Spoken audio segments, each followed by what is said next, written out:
Well, hello there. My name is Chris Angel, and my pronouns are they, them. Welcome to Allyship is a Verb, the LGBTQ plus podcast that explores and humanizes practicing allyship for the LGBTQ plus community and beyond. Hey, my name is Destiny Clarke. My pronouns are she, her. Destiny is a newer friend of mine, and we connected over Instagram. She's a former middle and high school English teacher turned LGBTQ plus consultant and content writer. She helps other teachers support LGBTQ plus youth in the classroom. Something that's dangerous about becoming my friend is that in our first meeting, we could be planning a summit together. And that's kind of what happened in our first call. It started with a workshop as an idea, and then I was like, what if I just had a larger summit? Anyway, we'll see what happens there. But yeah, still trying to decide if that's something I can commit to this year, and dates and software and all that fun stuff. So stay tuned. Anywho, I wanted to share something about the last episode. For those of you who listened to the episode with Dominic, I've processed it some more and had some things happen since and just wanted to chat through it a bit. Plus, I've also gotten feedback that I need to add more of myself to the podcast. So here I am, world. Watch out. Dominic credited me with helping him to come out because I gave him the language by disclosing to him. He's not the first person to tell me this, and maybe he won't be the last. I frequently would talk to my own classes, my own courses. I've been on my own midterms and finals, and it's been really scary because I could have easily had so many horrible things happen to me. And luckily, most of the people in the classrooms and courses were really great about it. But I don't know. I remember there was this one time when I was in my bachelor's program and I was talking to a human sexuality class. Someone raised their hand and they said, "Hey, I remember who you are now. You helped my friend come out." And it was just really emotional. I'm crying right now just thinking about it. And Leslie Feinberg was my person. When I read Stone Butch Blues and started to learn more about Leslie's life, it just blew my world open. And then I had the language of transgender and genderqueer and later on non-binary. And who knows, I will probably dart around a lot, but something that's been really hard to do is let the love in. And so that's why when Dominic shared what he did, I didn't allow myself to get super choked up or emotional or make a big deal of thanking him because I just don't give myself enough credit. And while I know visibility matters and I will easily give others credit, I just don't extend the same kindness to myself. And I say that because I think people can sometimes look at me and look at the things I've accomplished and think, wow, they're so resilient and they're so strong and they're so brave and all of that. And I don't feel it. And when I'm living in a world that tells me I shouldn't exist for a multitude of reasons, because I'm queer, because I'm trans and non-binary, that my symptoms of autism and ADHD are a hindrance on society and I'm broken, it's really hard to feel good about myself or have confidence. And so I guess what I'm trying to say is I am horrible at letting the love in, and several big people in my life taught me that I wasn't deserving of love and support. And so that's just something I've been carrying with me all of this time. And I'm going to be 35 this year. So it feels important now to say thank you. Thank you, Dominic, for sharing that with me. And I'm going to work really hard on letting the love in. But now that I am crying, it is time for self-reflection questions. Number 1, do I know of any LGBTQ plus people who live in the South? Number 2, have I been vocal or taking any other action to support the LGBTQ plus community as of late? Number 3, have I ever made a joke when someone was trying to open up to me? Did that shut down the conversation? And here we go. Make sure to stick around after to get 3 more self-reflection questions. You did it. Does that feel awkward doing that? Yeah, a little bit. Yeah. You're pansexual, an educator, and neurodiverse. Can you share more about what those intersections mean to you? Yeah, sure. So I am pansexual. I identified as bisexual for a long time until pansexual was a word that was more common. And to me, I felt like whenever pansexual did become more common, and in people's vocabulary, that I finally just kind of like felt seen. You know what I mean? That I was like, oh yeah, that's like exactly how I feel. That's how I would describe my sexuality. It's kind of like if you've watched Schitt's Creek, where David is like, "Oh yeah, like I like the wine, not the label," and it's just like a perfect way to represent that. And then being an educator is really important to me. That's been a huge part of my life for the last 7 years, and I just recently left the classroom to pursue full-time work as an LGBTQ consultant. And then the last identity, being neurodivergent, I didn't know for a long, long time. I feel like I was 27 or 28 whenever that kind of like came onto my radar of even being a thing. There were some things that I was doing that I was just like, oh, that's like an ADHD thing. I've just done that my whole life. For example, when I was in college, I love video games. They were always a really good like motivator for me. And when I was studying, I would do like 10 minutes of studying, 10 minutes of video games, back and forth. And I swear that's how I got through my finals in my undergrad. So, but I told that story to someone and they were like, okay, that's not how I study, but cool. And it just more and more as I got older, I started to kind of notice that these were things that I was doing, and I did more research, and now here we are, like 2 years later. Yeah. Well, I have like a million questions for you based on what you just shared, but pansexual, I know that bisexual has evolved a great deal, that definition. And so I'm wondering, what is the difference for you between bisexual and pansexual that pansexual feels more encompassing and more validating for your experience? Based on my understanding of bisexuality and pansexuality, which of course everyone's perspective is different and everyone's understanding of it is valid. So I'm not here to dictate what is and what isn't for people.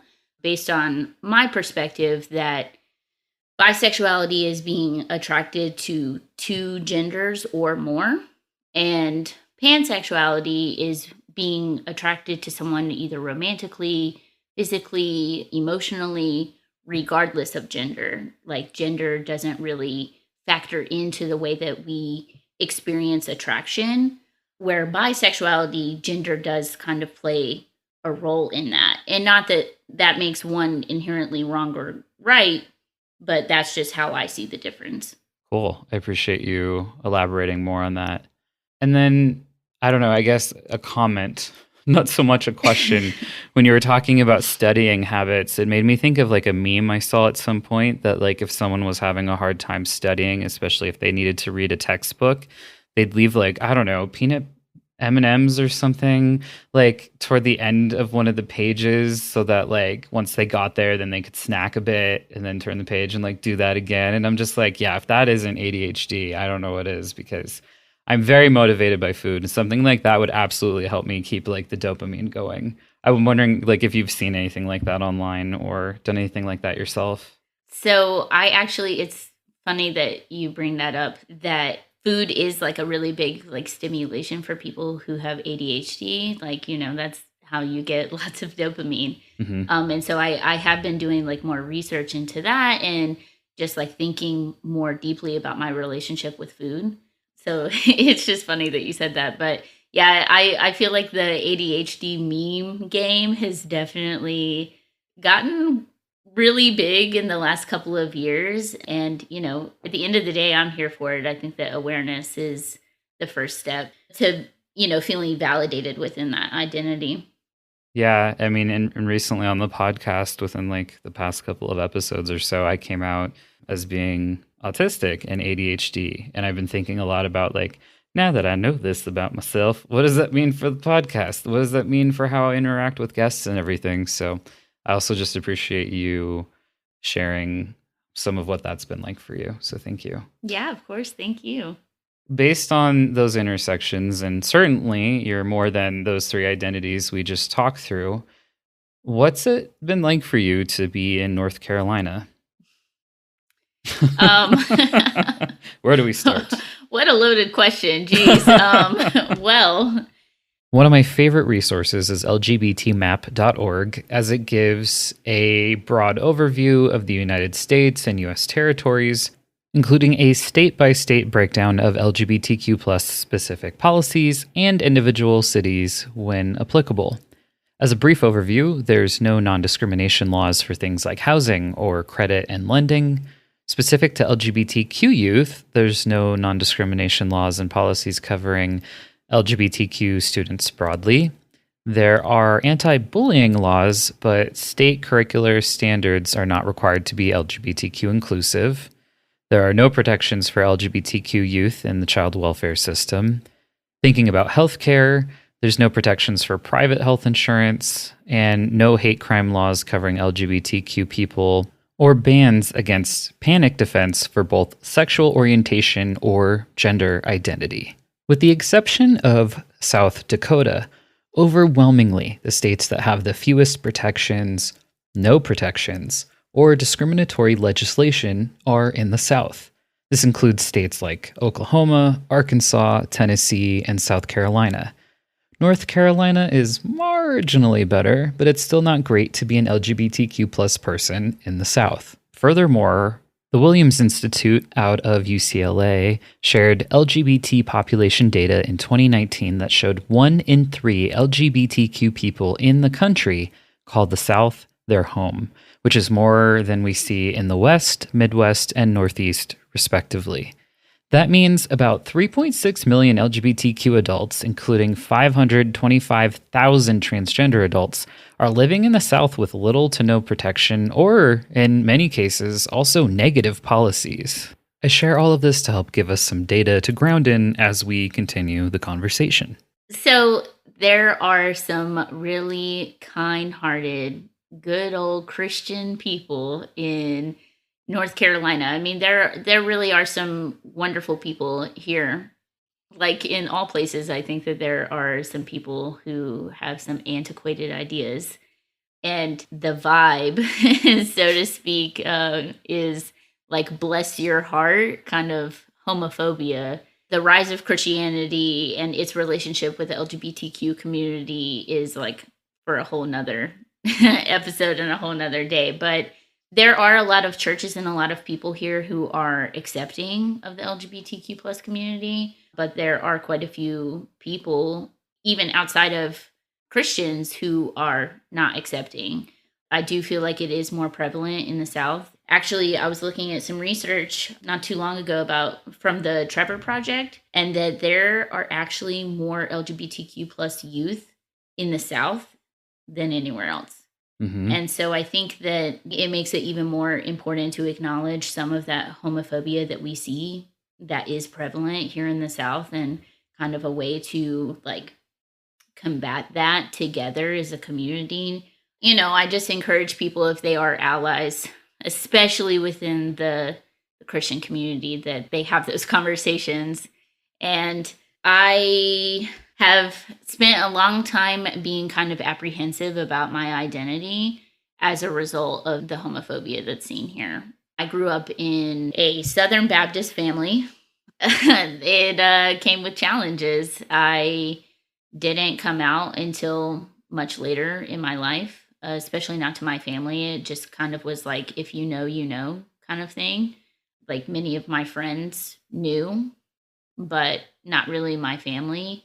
And it wasn't really something that I felt comfortable sharing with them. Even if I knew that they were going to be okay with it, it just, because of how stigmatized it had become, especially in the South, when you add the other layer of being bisexual, that made it even more complicated for me because one, I guess, thing that you hear a lot about bisexual people is that, oh, it's a phase, or like, you don't really know what you want. And that even when I did share my identity with others, that those were the kinds of things that I was hearing. And so it was even more discouraging because it was like, I'm just trying to figure out this on my own, let alone having the courage to share it with someone else and then them just kind of like invalidating it right there in your face.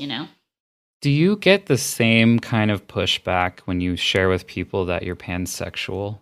One common thing that pansexual people may experience is the whole like, oh, so you're attracted to pans. Like they just like it's just like Mhm. that kind of ignorance of like, do you really think that I'm attracted to pans? That's what I'm telling you right now. Come on.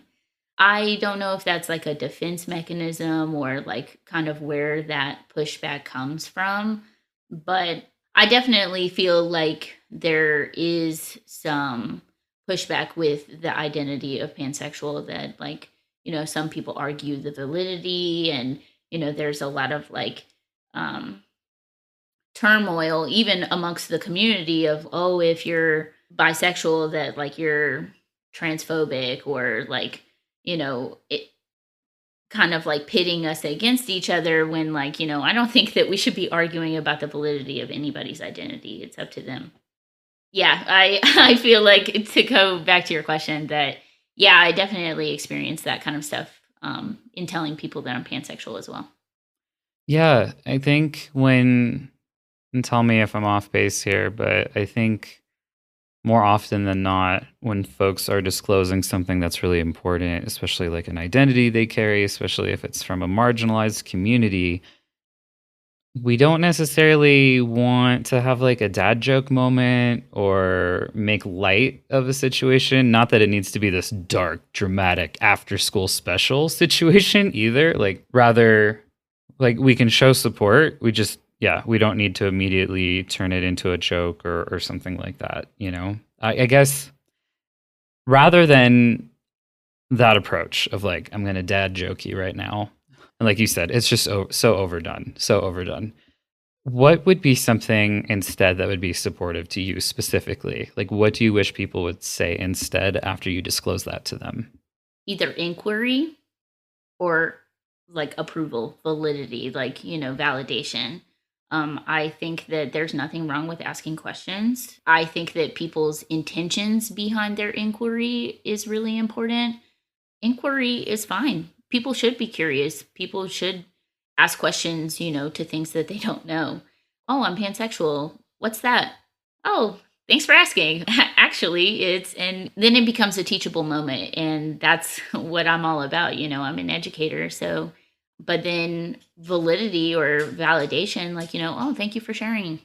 Because at the end of the day, it is something that you're choosing to disclose to somebody and it's so important to you, and making that dad joke and like not responding appropriately really takes away from that moment. And Hmm. I feel conflicted because on one hand I don't think that it should be the responsibility of people who are in the community to disclose. Like, it just doesn't matter. Why do I have to disclose that? Like, if this is a connection or a vibe or whatever, I think that there doesn't necessarily have to be a conversation with disclosure, but at the same time I do understand how labels kind of give us that sense of identity and how important that can be to someone. I think that there's truth on both sides and that one is not right or wrong, and that we just try to understand that and understand ourselves the best that we can. When we had the conversation of setting up this episode, we did talk about free emotional labor, and you had expressed to me that you felt conflicted because, and often because you felt this tug of feeling like you should explain this to someone because you love them and you know they have good intentions, but it can be a lot. And sometimes either we just want that support or we may not even want to be treated differently as a result of whatever we've just shared. I'm still your friend, I'm still your sibling, or, whatever that looks like. Does that feel accurate for you? You're nodding your head. Oh yeah, yeah. That like while I am happy to answer inquiry and while people have good intentions behind that inquiry, that like you said, that it does kind of feel like free labor. I'm not trying to be like that, but the internet exists. So, that tool, let me Google that for you. Oh, yeah, the passive aggressive one. But I mean, as an educator, and I think this is where it gets tricky too, right? Is that sometimes what people are Googling, it may not be a good resource. And like you mentioned previously, you may have your own spin on it. So I think it just becomes very complex. And how do we make sure that folks are getting, I almost want to say, vouched for resources and like trust that they are making sure that what they're digesting is good and truthful and honest and all that. So I hear that, and it's come up a few times on the podcast, and there's always this like little voice in the back of my head going, what if it's not a good resource? What if it's, like, because that can always be a reality, that it's just something super misinformed or discouraging or something like that.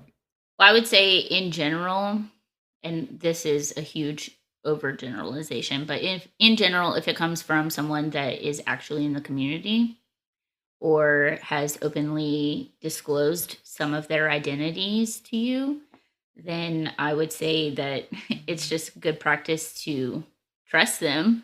But at the same time, that we have definitely evolved and there has been lots of change in the community and what's been acceptable to say and what's no longer acceptable to say. So I think that also keeping in mind that language will become different over time, and it's not something that is very static. It can change and evolve over time. And we've seen that, especially within our community and the way that we're able to label and express ourselves.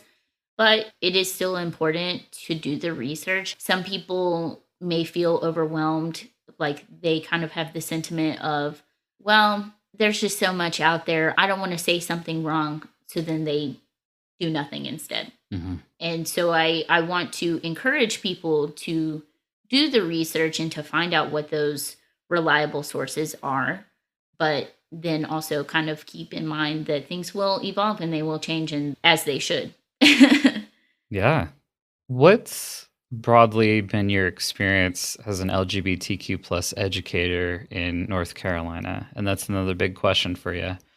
But yeah, how has that felt? And I guess could you share more if you feel comfortable about why you left the classroom? It's definitely been a unique experience. I think that it is one experience that many people don't necessarily think about, and that it might be difficult to navigate that space. Again, kind of going back to one of those like really common, what's the word I'm looking for? Microaggression? Um, yes, in a way, like, that, oh, teachers shouldn't be disclosing their sexuality to students. But when you tell somebody, oh, I went to the park with my wife and kids, it comes up, even when it's unintentional. And so I feel like it's really unfair that people assume queer people or people within the community shouldn't be allowed to share that side of themselves. Mm-hmm. That being part of the community is not just about my sexuality, it's about the way that I understand myself, it's about love, it's about relationships. And I think that a lot of people, when they are giving those microaggressions and that pushback, that like they don't realize really what they're asking of that person. to hide who you are. With my students are some of the most special people to me. And I I love them, and because I care about them. And teachers care about their students so gravely. When I was teaching high school, it was 95 minutes 3 times a day with anywhere from 25 to 30 kids. We spend 180 school days together. We have a really special connection. It's just unfair, and it's something that maybe people don't even think about, that like you're asking me to hide who I am from people who are special to me. I did hide my sexuality from my students for a long time because I live in North Carolina. That would not be digested well, or at least I didn't think that it would. And to my surprise, I was in a long-term relationship for a really long time, and that ended, and I was going on some dates, entering back into the dating world, and one of my students asked me, "Oh, what are you doing this weekend?" And I said that I had a date.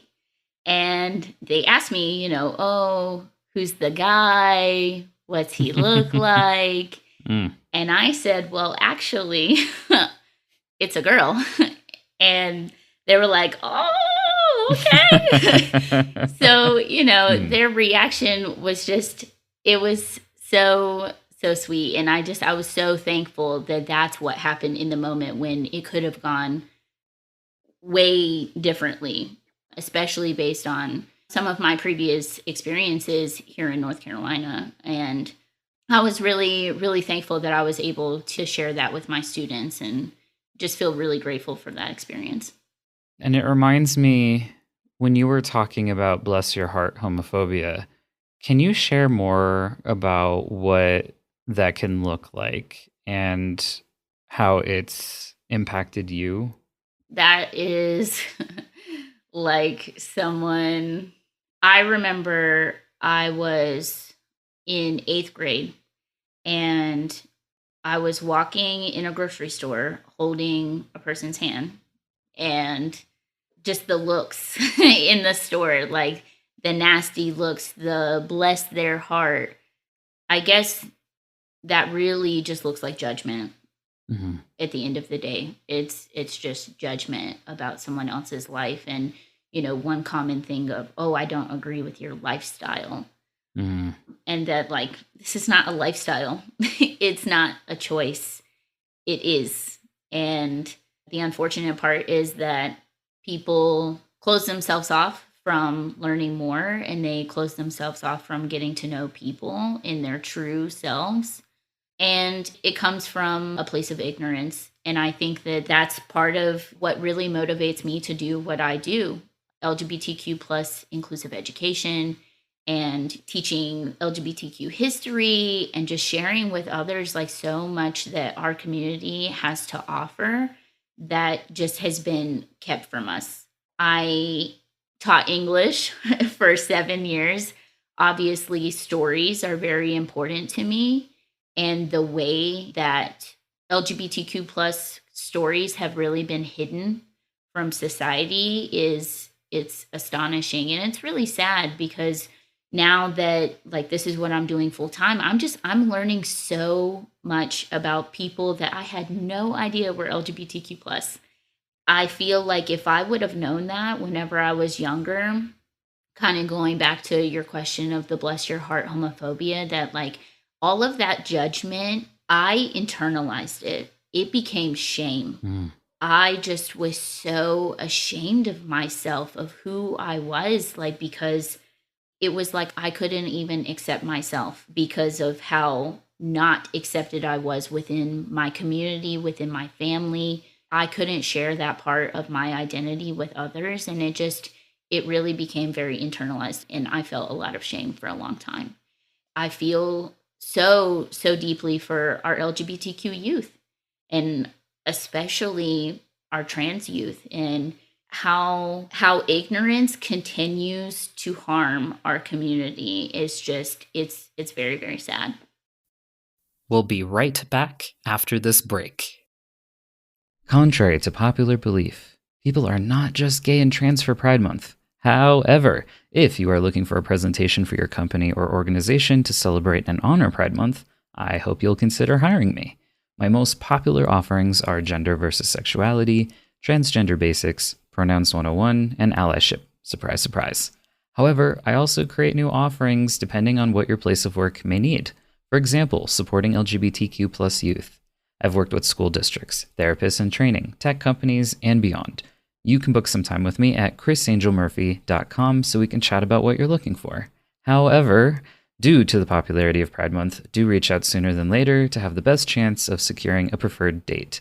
Again, that's CHRISANGELMURPHY.com. Do you have a child between the ages of 0 to 10? When it comes to talking about gender with your child, are you scared of saying or doing the wrong thing? Are you concerned about losing your connection with your child? Wondering what is even age appropriate to discuss? Rebecca Miner, the gender specialist, is a licensed clinical social worker in Boston who supports parents across the United States to understand and affirm their child's identity. She's created a course for parents to have the tools and resources to confidently communicate about gender. The course will prepare you to support your child on their journey in a way that helps you both to be healthier and happier. Listeners of this podcast get 10% off with code Allyship. To learn more, visit genderspecialist.com/learn. Thank you for listening. And now back to the learning. I'm glad you mentioned youth because something that's been a passion of yours was throughout your classroom career, let's call it, you were an advisor for GSAs. And for folks listening, if you're not familiar with that, they are known as Gender and Sexuality Alliance clubs. Sometimes they are called gay straight alliances and can go by various other names. But generally, it's a place for students to feel supported and have a safer space. And we'll get to that. But it can be social, it could be political, or a combination thereof in terms of the kinds of activities that they take on. So when I was in high school, I graduated 2005 for context. Any teacher who was the faculty advisor, rumors would go rampant in the school that the teacher must be gay. And it was really shocking for me to see that kind of gossip and behavior from the adults, especially who were there to help empower young minds. So, and I saw you nodding a bit throughout when I was mentioning that. So I'm curious if teachers on campus ever questioned your LGBTQ plus status when you got involved with the GSA. And what was it like doing that kind of work over the years? Yeah, quite a lot to unpack there, geez. Yes, to all of that. Yes, to all of that. That I have found in my experience, sometimes the people who are the most ignorant about the community, things to say, what not to say, are sometimes the adults. And I think that that's a really important issue to address because students can't feel like they're in these safer spaces because, as we discussed, there are no safe spaces.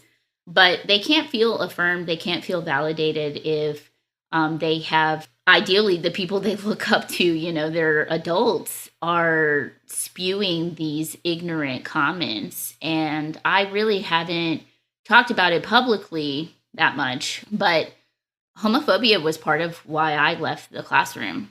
I had a wonderful experience as a teacher overall. It had its up and downs. Any other educators that are listening to the show definitely understand that ultimately, in the end, I was in an environment that was not conducive to my success as an LGBTQ plus educator. In the place where I was, that queerness and just my identity in general, I did not feel welcome. I felt very unsafe. And I think that there's something that people who may not have an identity within the LGBTQ community just, again, don't think about. And it's never to like point your finger at somebody and say you're doing something wrong. It's just, you don't know what you don't know. LGBTQ plus people have to think about who they can be where they are.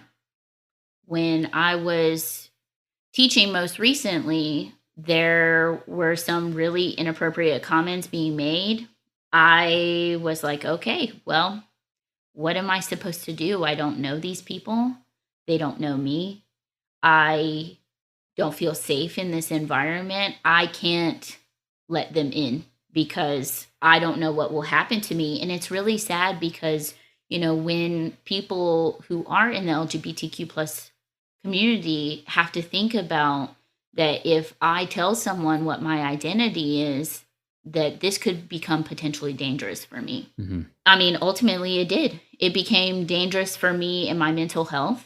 I had to take a step away. Of course, again, there are tons of other things that are happening in the education system, not just homophobia, but the homophobia really was kind of like the what's the expression, the straw that broke the camel's back. All of the other issues on top of not being able to be myself, not being able to know where my mental health was going to be that day. Someone could say a comment and then like I don't feel safe around that person. Like, okay, we're making copies in the copy room and like we're alone. What's going to happen? That like these are, all of these racing thoughts that happen after these kinds of events and kind of incidents. And because of the state of what the vibes are about the LGBTQ community in North Carolina, that ultimately I wasn't protected. There were conversations had, hey, this is the incident that happened, and I'm letting you know that I'm uncomfortable. And these conversations were had multiple times. Mm-hmm. And then, it just got to the point where like my mental health was just really suffering. My physical health was suffering. And I couldn't be who I needed to be when I walked into the building to help serve our young people. When you disclosed who you were to your high school students Mm-hmm. because of the date mate situation, Yeah. were you ever afraid at some point that they might use that against you or anything like that? No, not at all. Honestly, I think that, like, if anything, my experience has been that my students have been the most accepting. Mm-hmm. There were also students who, going back to the GSAs, that I helped create a GSA at 3 different schools. Wow. So, that like there were students who were a part of the GSA that maybe hadn't shared their identity with other people. It was kind of like this unspoken agreement between us that like we don't out each other. We're in this affinity space together because we're both supportive of the LGBTQ plus community, and that's all that needs to be said. You don't have to prove what your identity is just to be in this space. And kind of going back to the example that you gave about how the rumors were rampant about the teacher who started the GSA, while I do think that it may be common that GSA advisors are part of the community, that, you don't have to be part of the community to be an ally. And I think that that's a really big, important misconception to debunk, that you don't have to be part of the community to care about somebody who is. Mm-hmm. I think it was split. They didn't have a GSA at my middle school until after I left, of course. It was like the monkey bars all over again. I say that because when I left 5th grade and went on to middle school, my old elementary school got these like amazing monkey bars and this like jungle gym situation happening. I was pissed because it was so cool. And I was like, I don't get to play on it. So like every time I miss out on something, I'm just like, it's the monkey bars all over again. The FOMO. FOMO. For real though.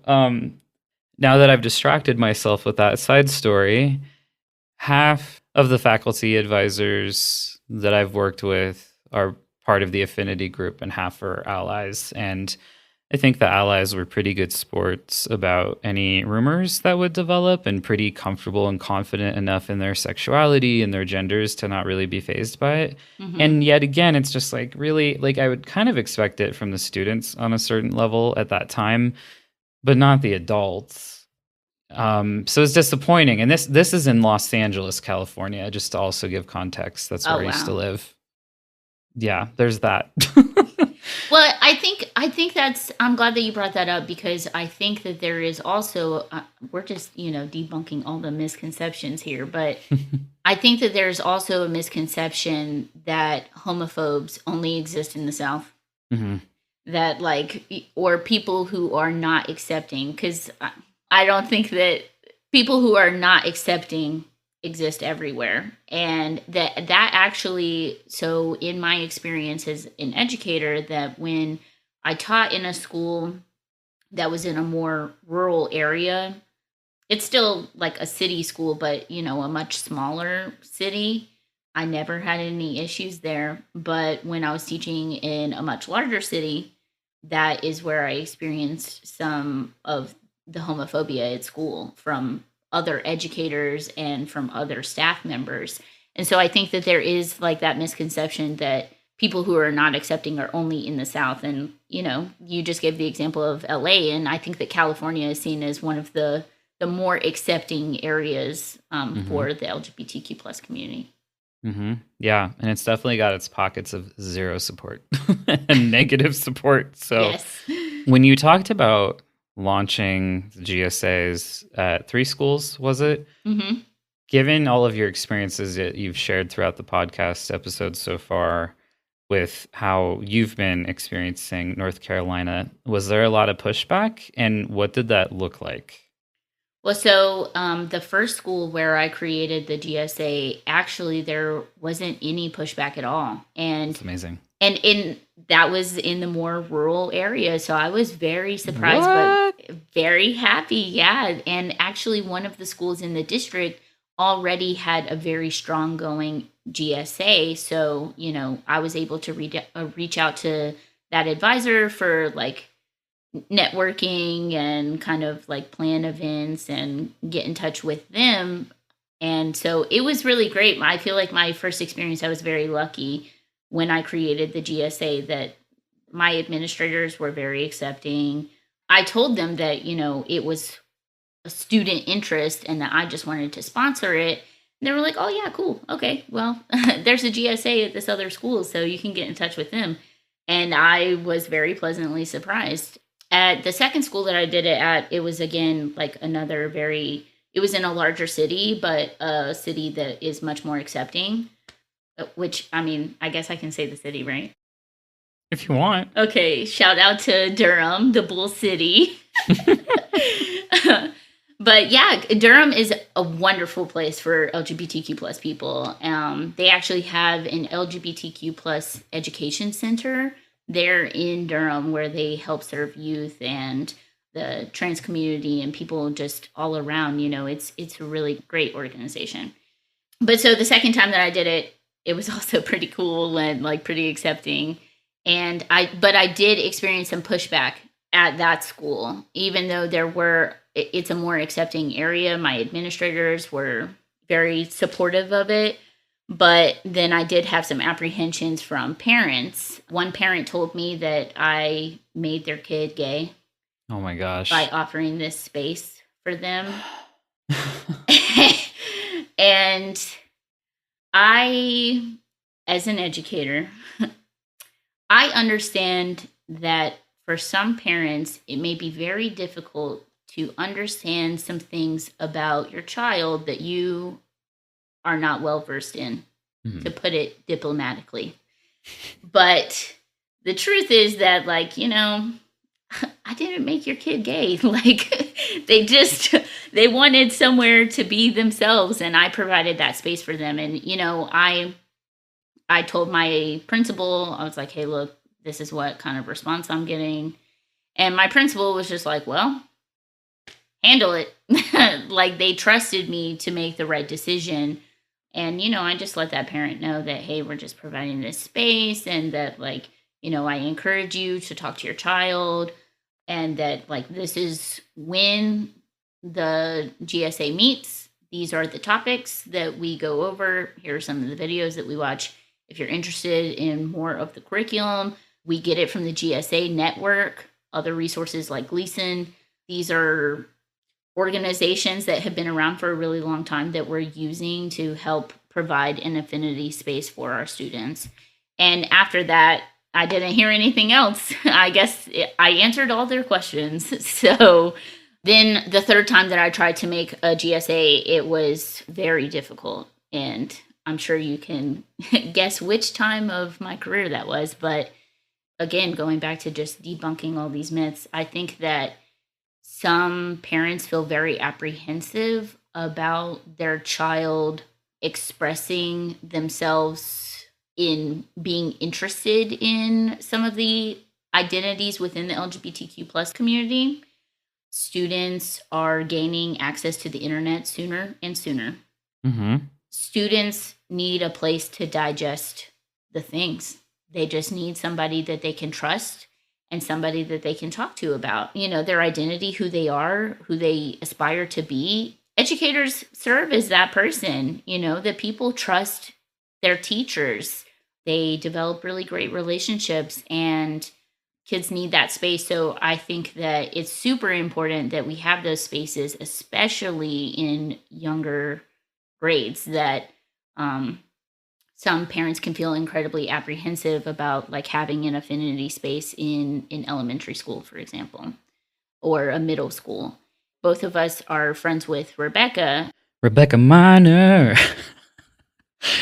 I'm running on 4 hours of sleep. Please send help. Okay, so Rebecca Minor is the gender specialist, and if that sounds familiar to you, it may be because you're also following her on Instagram, or you've been listening to the podcast for a minute and you know that she's been sponsoring the rest of season 1 of Allyship is a Verb. Thank you, Rebecca. You rock.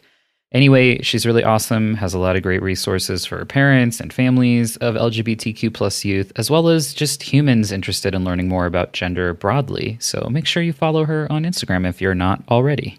And she did like a blog post or something about how kids are able to kind of see some of their gender roles and identify gender by like 3 or 4. This idea that, they're too young to know. And that's actually also something that I heard a lot whenever I was kind of coming into my own identity and figuring out who I was, because I've known that I was part of the queer community since I was like 10 or 11. I'm going to reveal my age here, but you remember Xena? Mm-hmm. That's like one of the gayest shows ever. And I did not, that like memo went whoop over my head as a little one. It is so gay. Yeah. I loved that show. Same. I feel like everyone loved Kimberly from the Power Rangers just because she was like the Pink Ranger, but like I loved her because she was bae and I loved her. So, oh gosh, that like I started having these questions. Like, I was watching Power Rangers when I was like 5, 6, and kids are able to see this, especially, I think, media representation of relationships. They see media representation of love. And so to think that kids don't have any idea or they're not old enough to understand sexuality or love and relationships, that like really that takes away so much autonomy from children. And I think that it's so important to just listen to them and their thoughts and kind of help them understand themselves. And that's what GSAs do. Something that we talked about a bit, and especially a lot in our pre-conversation, if we want to call it that, is the whole concept of safe spaces and safe zones. And those have gotten really popular over the years. I mean, I remember when I was in school, especially high school, community college, usually there's some sort of sign in like someone's room, like their classroom or an office, and there was a pink triangle giving a nod to our queer history. And you and I are basically in agreement that safe spaces are loaded and can mean different things to different people, and that no space is truly safe. So when we talk about this concept of safe spaces, and then we're thinking about the GSAs that you helped out with, how did you navigate that, knowing though that again, no space can be truly safe? I think that it's really important for educators to strive for more principled spaces as opposed to safe spaces. Can you define that for us? Yeah, of course. So a principled space is going to be a space that is driven by principles that you agree on with your students. Something that you could commonly use is like a social contract. They're just agreements, norms, ways that we promise to treat each other. And it's really important to do that to help build a classroom community that can be more LGBTQ inclusive. A lot of educators may feel apprehensive about bringing inclusiveness into their space. I know that that's something that I felt really reluctant about, even being a person in the community, bringing it into my classroom, having a queer text. That may seem like a really daunting task to someone who may be in an environment that is not as affirming, but you can help build that community and help build that space by creating those GSAs and letting your spaces be ruled by principles as opposed to what we consider safe or unsafe. You mentioned Rebecca. Way to name drop. So the gender specialist, we're both friends with her. Yeah. And anyway, Yeah. we had a little bit of a chat because, yeah, she's been talking a little bit more about gender specifically lately in terms of asking cisgender people, how do you know you're cis? With some additional prompts. And so you and I both saw the similar post. And I'm wondering, you've mentioned to me previously that, you've kind of been on your own gender journey, but I'm wondering what that sparked in you and what kind of gender thoughts maybe you've had throughout the course of your life. So yeah, that's a really great post. If you're listening, I hope that you get a chance to check out Rebecca's post because it really served as a great place for reflection and just to openly, honestly, and authentically ask myself those questions. I have questioned my gender. I think that everyone should at least question it, whether you decide that you are in fact cisgender or somewhere in between, or whatever decision you make for yourself. I think that it should come from a place of actually thinking about it. We're taught very early on to not think about it, that it just is, instead of leaving room for ourselves to reflect and grow and kind of mold those things over. So I have thought about my gender identity previously, and I think that those were some really great questions to continue to reflect on it. And I encourage anyone to answer those questions for themselves. I think that it serves as a really great reflection tool. Gender for you has sometimes meant dresses, or maybe sometimes it's basketball shorts and Vans. What has your gender expression looked like over the years? Well, so I think that whenever I was really young, I wore dresses and very feminine, expressive clothes for like holidays and like dressing up. But then, normally I'm just like in a t-shirt and jeans or like you said, basketball shorts. But I think that that's something that I really struggled with when I was younger because like I always was like hanging out with the boys and like very tomboyish. Has all kinds of like layers to it, but yeah, I was very tomboyish. My dad and I would play football and I wanted to be on the wrestling team, and then I felt really self-conscious as I got older because, I never really thought that I had like a good sense of style. And as I got older, kind of seeing what was really comfortable for me and what wasn't. And then when I got with my most recent partner, we were out like going to Walmart or something. And I had on my basketball shorts, my Vans, my baggy t-shirt. And I asked like, "Oh, you're not embarrassed because like I look like this?" And he was just like, what? Like, what do you mean? And it was really validating to kind of hear from my partner that the way that I choose to express myself and my gender through the way that I dress, it's not something that dictates love or attraction or anything like that. And that I think that in a society that is hyper focused on aesthetics and kind of the way that we do present ourselves and our gender and our identity through the way that we dress, while I think that that can be really great for people to be able to do that, that sometimes there's kind of like that caveat to it that like also when we become very hyper focused on it, that it can become detrimental to someone's like mental health or just the way that they are able to see themselves. We've talked a lot about allyship throughout the course of our conversation, and I'm curious about a time you could have been a better ally and what you do differently now. One time when I was working at the middle school, I was trying to get my students' attention and I said, "Hey guys, can you look at me?" And a student stopped and they said, "Just the guys?" And in my head, I'm like, "Oh, oops." I felt really like embarrassed in that moment, but I was so appreciative and so grateful of the correction because from that moment on, I realized how I just like, I would frequently greet a group of, "Hey guys, how are you?" That it just like was very kind of second nature to say, "Hey guys." And, you know, now if you like watch YouTube or whatever, you hear it everywhere.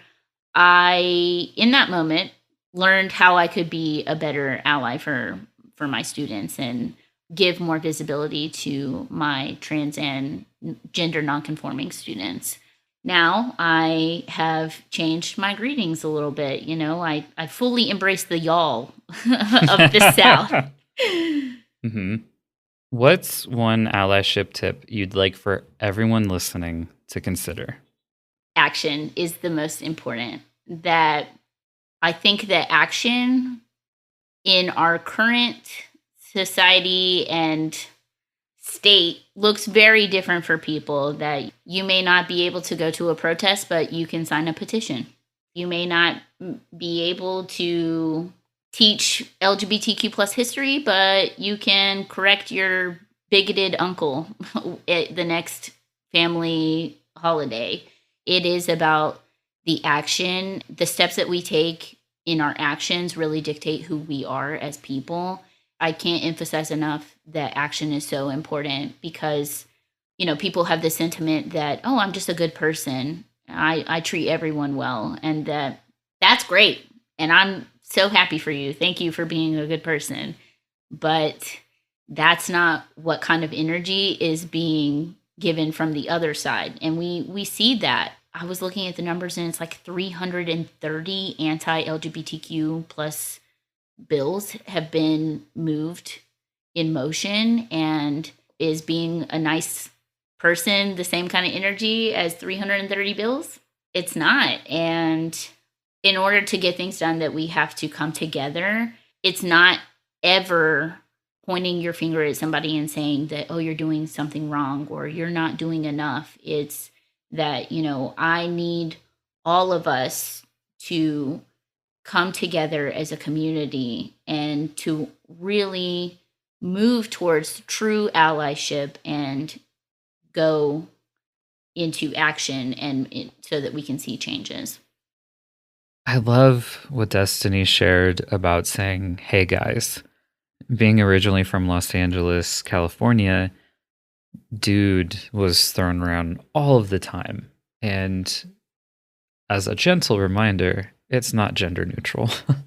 However, in California, everything can be dude. A dog can be dude, a car, a person, like so many things. And I think it's been really challenging, even for me, to relearn, unlearn, and not use language like that. So I just wanted to thank Destiny for sharing that, and all of my guests who have shared so openly and vulnerably, times they maybe missed the mark and made a mistake. So thank you for that. The other thing I want to share is that specific to her allyship tip, we've heard it a few times now in a few different ways if you've been listening to the podcast for a while. And I think what's interesting is that there's a different angle every time. And I love what Destiny said about, it's not enough to be a good person. Are you actually taking action? Or are you just giving lip service to things? And that feels like a really important distinction. Now, before I find more reasons to cry, let's do the last 3 self-reflection questions. So, number 4. What kinds of greetings do I use when addressing groupings of people? Number 5. What's an allyship action I've been afraid to take? Where can I get support to work through it? Number 6. Have I thanked someone recently for an action they took that made my life better in even the smallest of ways? Visit allyshipisaverb.com for any resources and a full transcript of the episode. And remember, sometimes allyship means taking action.